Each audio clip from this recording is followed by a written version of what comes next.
Okay. Your all-time 11 that you've played with at Hibs. So obviously, I've let you away with a wee bit of skullduggery because you've obviously played testimonial games with these players as well in games. So it's well worthy of their inclusion. But it's one heck of a side, to be perfectly honest with you. So you picked yourself, which is fine. Yeah. Yep. So you're in the side. I hadn't picked me, and I picked Andy Goram. Yes. Here's a wee quiz question. Go on. 4 Scottish goalkeepers that played for Hibs. Modern day.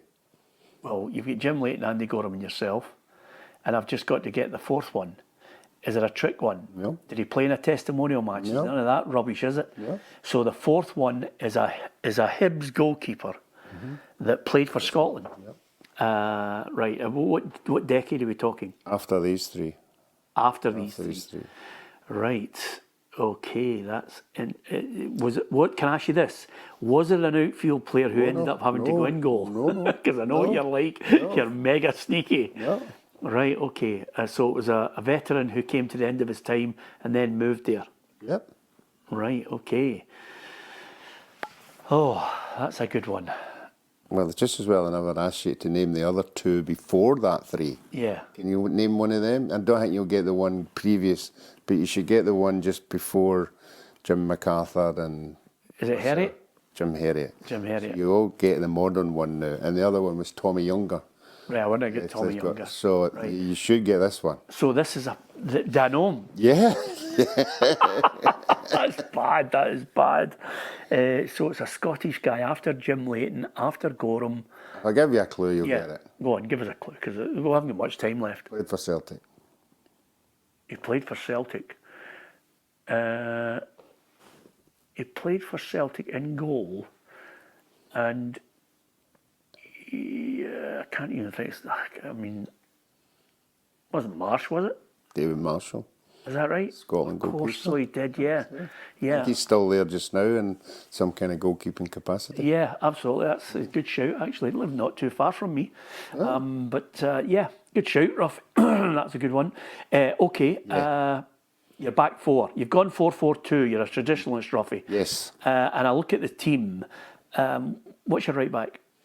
You You did play with Alan Snedden as well. He'll be raging. Yeah, he will be raging, but wee Bobby was the first one, Bobby Smith, Right. who had come up for England to play with Hibs, and I got him just at the latter end, but a bubbly wee guy. Anybody knows wee Bobby was a joy to be in the dressing room, and obviously a terrier on the park. Sadly passed away. Sadly passed away, yep, there's no doubt. Did he come from Leicester? Yeah, I think he did, yeah, and a big player at Leicester, and... he was again, very good defender, good going forward, and even better at night outs. Yeah, absolutely. Which for you, Ruffy, is an absolute must. Left back. Let's Shades. I never met anybody like Shades before. And I think any Hibs supporter will remember a Shades tackle. Yes, Eric Shaddler. Eric Shaddler. I mean, he could tackle. I mean, if a winger was coming down in full flow and Shades was going out to tackle him, you would just shut your eyes. Yeah. You knew the guy, getting it. the winger was getting it. I mean, it was... Is he possibly one of those players who suffered from not getting enough Scotland caps because of the quality elsewhere? Yes, possibly. I think he did. Did he go to the World Cup in Germany? I think... 74, I think he did. I think he's part of that squad. Yeah. Again, he was a very, very strong defender, good getting forward and everything, and... great player. Your 2 centre halves are magnificent, Ruffy. Yeah, well, I went for new style centre halves because, as you know, way back in the day, I liked the big centre half. Yes. I liked somebody if the ball was coming in the box, he was getting it. He was getting the broken nose. He was getting the ear. I went for Gordon Ray. Yeah. Somebody like that. But I've went for 2 modern day footballers playing in their era. Yes. Great with the ball at their feet. Great organising. One of them was a nippy sweetie. But yeah, Pat Stanton obviously was my manager, but I played in Pat Stanton's testimonial. Pat asked me to play in that, and it was a joy just to play him in front of him. So casual on the ball, modern day. Give me the ball, looking up, He could still play now. Oh, he could still play now. And so could Jack. Another centre, Jackie McNamara, sweeper at the time. But again, he was a kind of inspiration, and you knew you had to live up to the standards that he set because, you know, he was so much a professional. He didn't like getting beat like a lot of us. Yeah. But if you made a mistake, he gave you the stare. I'm a bit worried about your midfield four, Ruffy, and the reason for that is three of them like a right good night out and one of them doesn't. So you picked John Collins in there. Yeah. Yeah, well, as I said, we had a great bunch of young boys coming through at the time. It was amazing. We had John Collins, we had Paul Kane, we had Eddie May, we had wee Mickey Weir. Yeah. You know, great bunch of young guys bursting to get through into the team.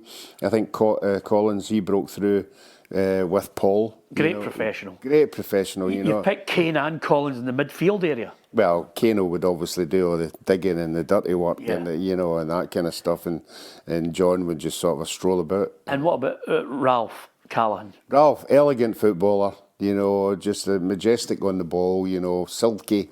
You don't get many silky players now, but Ralphie was a silky player, and great to be with as well on the night out. And great, it's silky player. What a night out! And George Best. Yeah, again, I get a privilege to play with him in Pat's testimonial. Yeah, and a great guy in the dressing room as well. Obviously, there's not very often you come into contact with a multi-star like that. And even in the dressing room, he was just an ordinary guy, good fun, everything. And, you know, in Pat's testimonial, he just wanted to entertain. And your front two, Ruffy, I mean, again, it's two great lads, but two brilliant strikers as well. Yeah, I have to say that year, I think I was there at 82, 83, 84. I think these two, although Hibs weren't doing particularly well, these two goal scoring record between them was up with the Rangers strikers and the Celtic strikers. I think we got Jukebox Gordon Durie from East Fife. Yep. And then he moved on to Spurs, obviously, and Stevie Cowan was just a joy. Particularly a joy training, because he was just one of the rogue trainers. If he didn't like, you would play a wee game, maybe 7-a-side or something like that, and he'd shoot and he'd score a goal, and the manager would call it off. He'd say, come away up the road. And he'd just leave. He was so, and I think he was the same at Aberdeen. Yeah. Oh, yeah. If you ask any of the boys at Aberdeen, but it was funny with it, really funny. Stevie Cowan and Gordon Durie's a good strike force. It certainly is, and I think if the Hibs supporters out there will remember the amount of goals that he scored in their years. You'd win a few games with that team, Ruffy. Yeah, unfortunately we never won the derby ones, but we won quite a lot of other ones. Yeah, absolutely. Listen, that was an absolute joy with the 11 that you've picked, Ruffy. The only thing that you've got to suffer from now is when I put that out in social media, the fallout from people who are going to be raging that you never picked them in their team. And I'm not even going to allow you subs to try and get yourself out of jail on this. You're just going to have to take the flak. Okay, don't forget to hit the subscribe button on PLZ Soccer's YouTube channel. Come and join the football family. We would be delighted if you download the podcast as well. And if you download the app, you'll get all the breaking news at your fingertips.